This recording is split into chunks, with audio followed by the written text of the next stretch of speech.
Hi everybody, welcome back to my channel. My name is Ski Mask Bro, and today we're going to be doing part 3 of how to build an LBO model from scratch based on a real life case study that I've received during one of my off-cycle PE interviews. And again, I've made adjustments to various assumptions as well as added in a couple of bells and whistles, but essentially it's the same. So basically, in part 3, we're going to be walking through how to do sort of the returns calculation in terms of just calculating what is the IRR and the money over money return for the investment that we're going to make into Ski Mask Company. And if you guys haven't seen part 1 and 2, where I go over how to sort of set up the transaction assumptions, the sources and uses, as well as linking the 3 financial statements, I've posted the link below as well as somewhere around this video once I do some editing on it. So feel free to check out those videos first before you guys watch this one, so that this one is ultimately just going to sort of piece everything together so you guys can really understand how to build together from scratch a full 3-statement LBO model. With that said, here's the case study. Just sort of like screenshot it when you have a moment. I've also pasted like the variables below in the description so you guys can follow along as well. So with that said, I'm just going to move this over and we're going to start building out the returns assumption. So last time where we've left off is that we've linked together the 3 financial statements along with the fully built debt schedule. And I have that here. So basically, we've created out this transaction assumption, sources and uses. We've forecasted out the 3 financial statements and we've linked them together. The last piece of the exercise is to create a returns calculation. And the order in which you should do this, right, is basically you should start off by calculating the amount of equity value that you have at exit. Once you calculate that out, given that this model has sort of management proceeds, like the management incentive pool, as well as management rollover, you're going to create like a proceeds waterfall.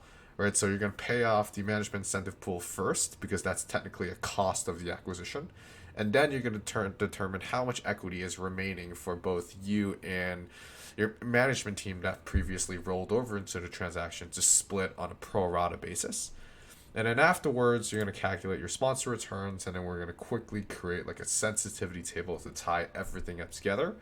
And then afterwards, we're basically done with the LBO model, and it's time to submit for a review. So with that said, let's go straight into it. So again, we're going to come here to the debt schedule piece. We're going to copy this tranche and we're going to paste it down here. And we're going to name this returns calculation. And again, like I hate to beat that horse, but the reason why this model is structured like this, so that there's like sort of various naming conventions here, and then you have dark blue and then you have light blue, so that we can keep the model organized. Because at the end of the day, like when you have 60, 90 minutes, 2 hours to sort of put together a full-blown LBO with various assumptions, you're not going to have the time to sort of like format everything properly. But then one of the things that you can do is make it as easy as possible for your reviewer to review. And I do think that that gets you brownie points because, you know, a lot of times these guys are just going to check your IRR. They're going to check sort of stress test your model here and there to see if you've done things correctly. Like, for example, like if your balance sheet balances and stuff like that. And it's just makes it a lot easier for them to check your model if things are laid out in a very organized fashion. So that way, like, you know, you don't want to risk having interviewer on a bad day checking your model and it's just all over the place and he just dings you for no reason even though you've gotten the correct answer.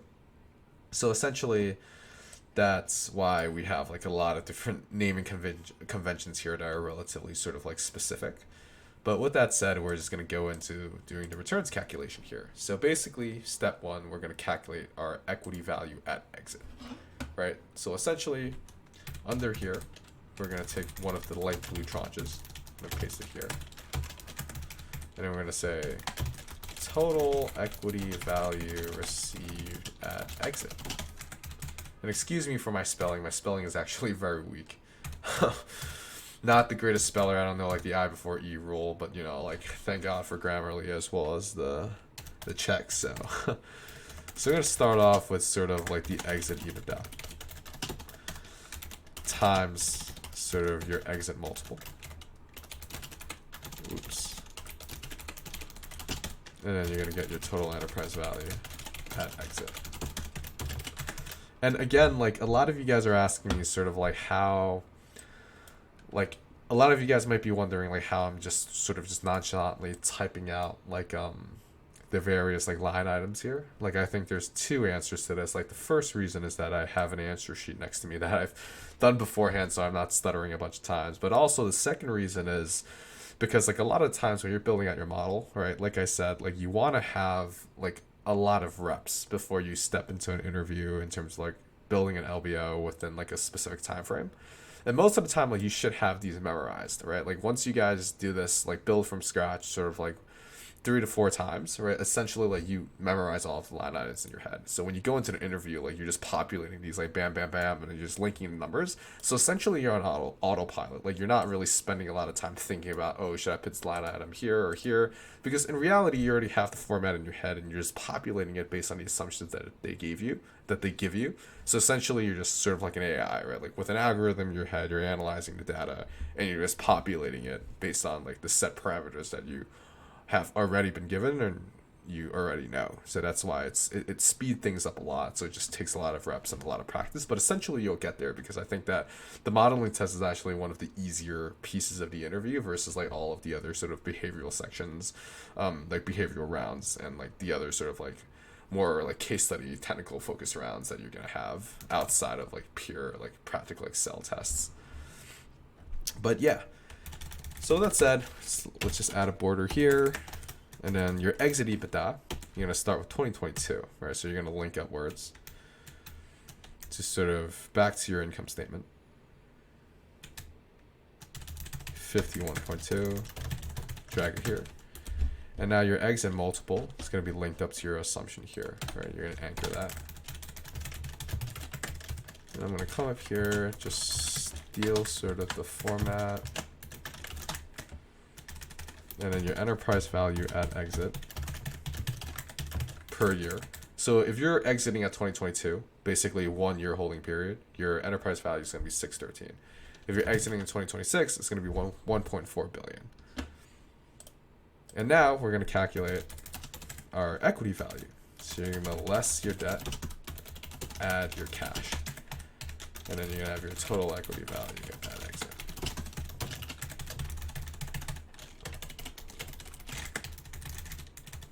And then your debt, that's going to be coming from your balance sheet, right? So you're going to be sum. Yeah, get on your balance sheet. Essentially just going to sum up these two.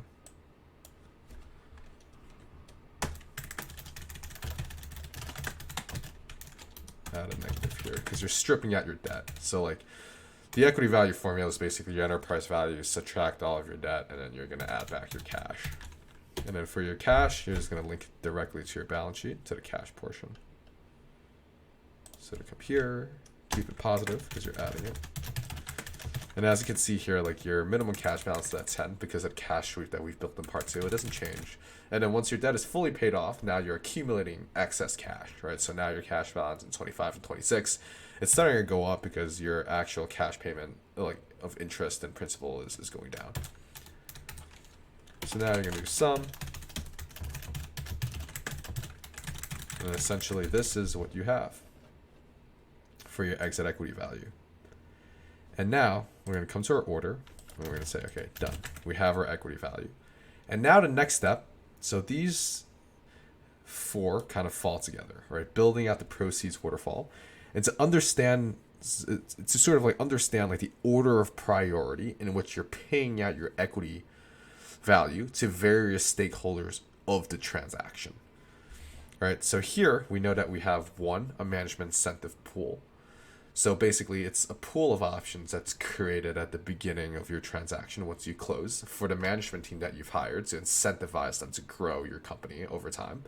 2, you have people who are sort of like management, like from the previous transaction, who rolled over, let's say 25% of their proceeds. And then 3, you have your equity, right, which is the amount that you've injected. And that's sort of like the portion that we're trying to calculate our IRR and our money over money returns on. So with that said, we're going to take this, we're going to come here, and we're going to say proceeds waterfall. And now we're going to have sort of tranches, right? We're going to have A, total proceeds available to pay management options. And we're just gonna gray this. We're gonna add another color to it. And now for this, you're gonna have your total exit value of equity, which is basically gonna be linking to the equity value at exit you have up here. And then you're gonna have your your cost basis of management options upon curation. And now this is basically going to be the amount of equity that's injected into the company, right? Like the equity value that, no, not the equity that's injected, but like the equity value that you've purchased the company for. Right, so you're going to link this up to the purchase price of your equity, which is up here.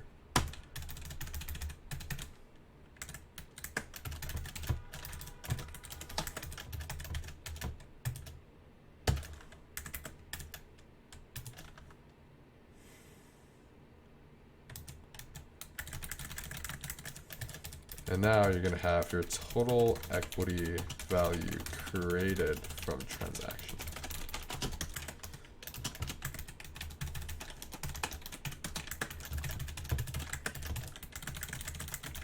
So basically, whenever you have a management incentive pool, essentially like it's just options, right? So it's saying that once you exit, right, it's how much of the excess value that you've already created that the management team has, right? It's sort of like an option on a stock, right? If you buy an option with a strike price of $5 and you go past that $5 and now your equity is valued at $7, that means you're technically making a profit of $2, right? Obviously, I'm oversimplifying it, right? But then in a thing like this, where it's saying how your management option pool is 10%, right? But it doesn't give you the strike price of the option. What you need to automatically assume is that you need to assume that the options are created at cost, right? So automatically it's in the money, right? So basically management gets 10% of the differential between your exit equity value and the amount of equity value that the company was valued at the time of the initial transaction and at the time of your acquisition,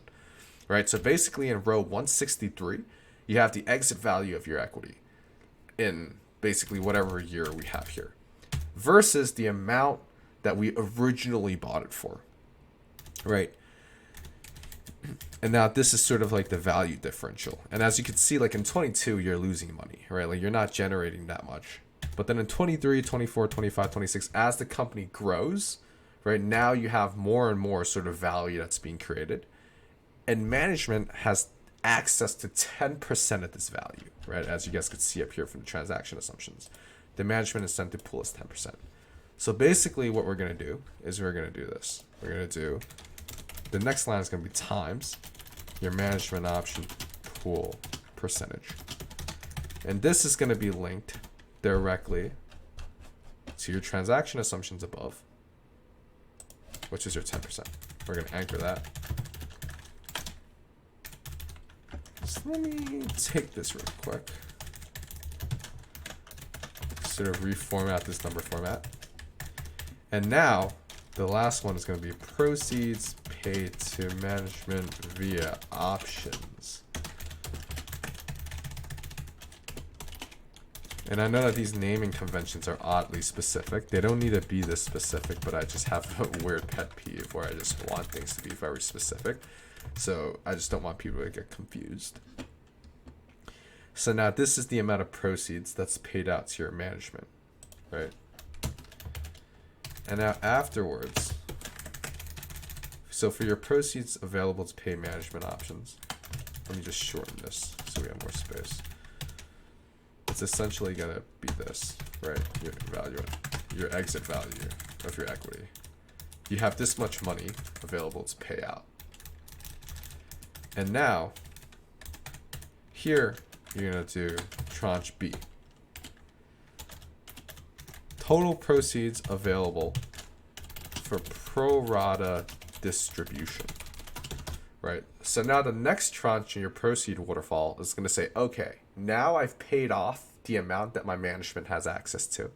how much equity value do I have left to pay off both myself, which is the sponsor, as well as the management who roll over with me, right? And from a rollover perspective, assuming that there's no other structuring that's going on in the transaction, if they have 50% of equity and you have 50% of equity, you're basically going to split that pro rata, right? So whatever value that's left, you're going to split it based on the percentage that you've originally entered the investment at. So to calculate the total proceeds available for your pro rata distribution, you're essentially just going to take this, right? Sort of your proceeds available to pay management options, and you're going to subtract out however much you have paid out to management. And now this essentially is going to be zero, right? Like, because like right now, like management is not making money, right? Like you're not going to take money from management. So this 24 is going to be zero. So we're just going to add like a quick if formula here. It's going to be like minus if this is less than zero, then give me zero. If not, then give me that. Okay, so now we've stripped out the amount that we paid to management. And now basically what you're going to have is that you're just going to have your percentage of sponsor ownership. And then you're going to have percentage of management ownership, prior management ownership, rollover equity. And now the way you're going to calculate this percentage is that this percentage stays consistent, right? It's basically how much equity you guys contributed at the entry of this transaction. So the way you're going to calculate this is going to be this over, so you're going to calculate from your source and uses table. This times this. You're going to anchor everything here. Oops. Not this. So it's just 62 sponsor ownership and then 37 management ownership.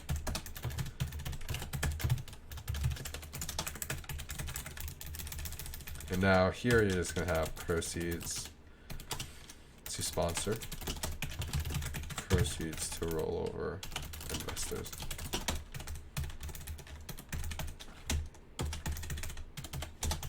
Anchor that.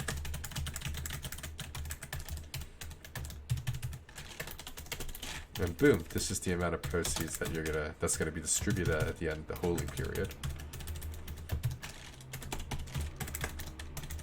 And then let me just add a thick border right here.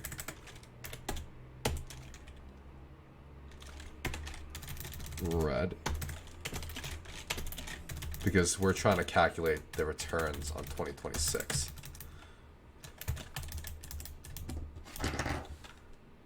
So now essentially, we're going to calculate after the proceeds waterfall. We're going to have the money over money and IRR assumptions calculation. So here you're going to have your 2026 returns calculation. And now you're going to have sort of like your December 31st, 2021. You're going to do date. Sorry, just let me custom format this date. This is going to be month, day, year, right? And then you're going to do EO month. That's the formula to push it to next year, comma 12. So it skips to the next 12 months. And this is 2021. My apologies. And then 2026.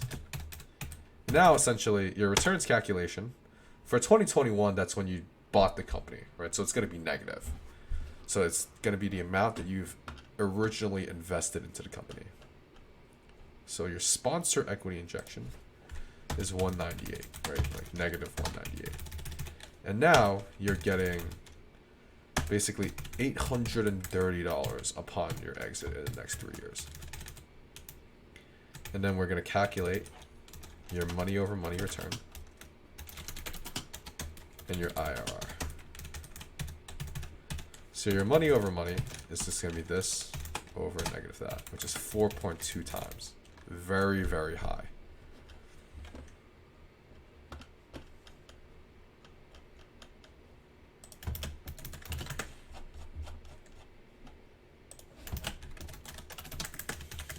And then your IRR, you're going to use the X IRR formula. All right, so your values and then your date.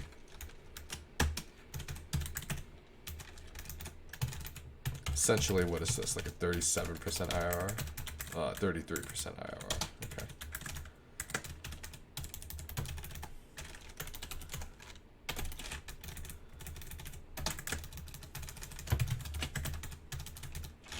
Let me just revert my borders back.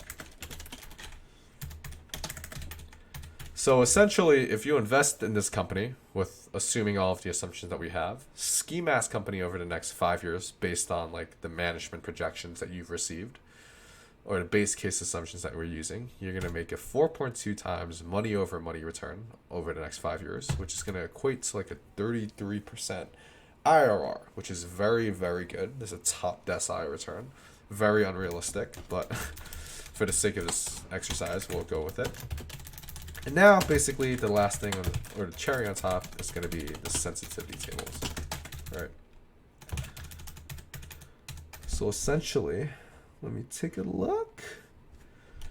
So you're going to build out your sensitivity tables. It's going to be your entry multiple. You're basically going to sensitize your money over money and your IRR based on your entry and exit multiples. So you're going to have your entry multiple, and then you're going to have like your exit multiple. Right.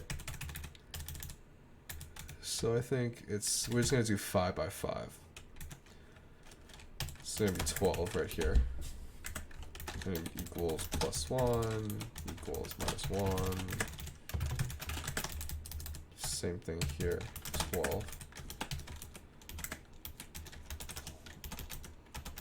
-1, +1. Now let me just center across selection for this. Oops.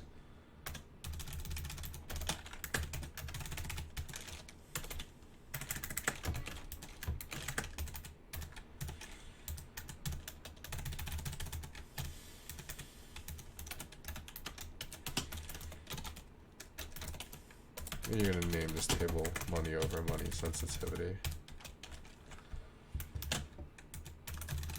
Center cross selection, basically gray. Oops.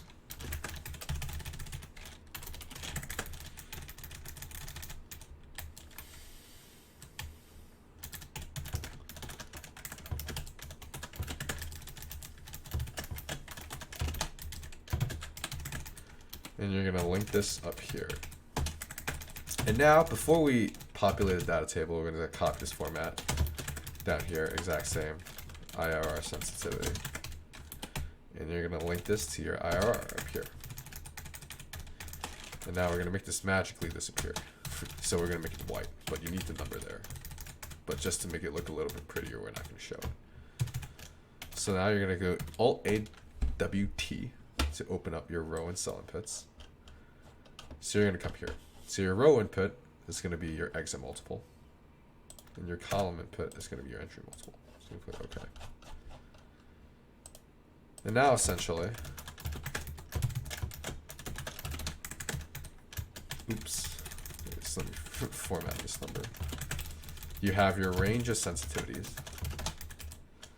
based on whatever you entered and exited at. So basically, it's saying, oh, I went up a notch here.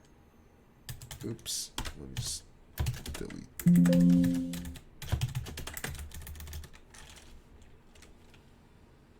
You know, it's much easier for me to add a column than to take it out, so let's try this again.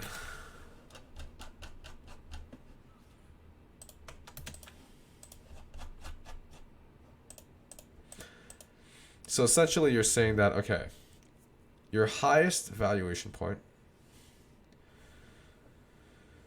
is going to be when you enter at a very low multiple and you exit at a very high multiple, right? Multiple expansion, you're going to generate 6.9% money over money.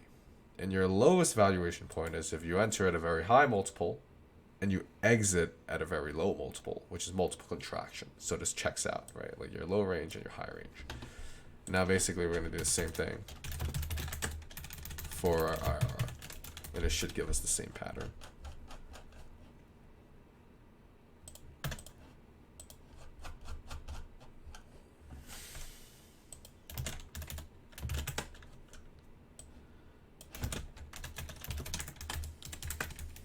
$20 and $47 on the high range. Okay, I think this checks out.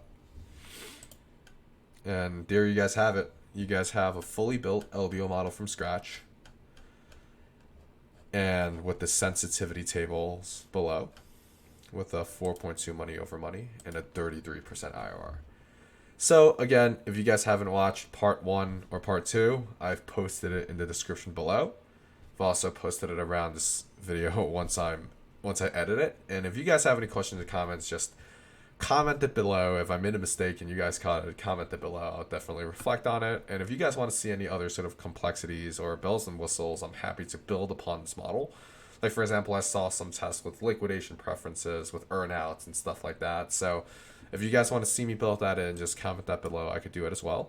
And again, thank you for watching like my first ever set of videos on YouTube, and I'm planning to do a bit more depending on how this initial set goes. But essentially, I just wanted to sort of democratize this a little bit and to show you guys how I go about approaching building LBO models, particularly during the interview processes. And I do think that this sort of framework is a pretty good way for us to evaluate things. So just let me know what you guys think, and drop a like, and definitely drop a subscribe if you guys like what I'm doing. And I'm planning to post a few more videos regarding like lifestyle and stuff like that, answering questions about banking, recruiting, and stuff like that. So definitely follow along, and thanks a lot for watching.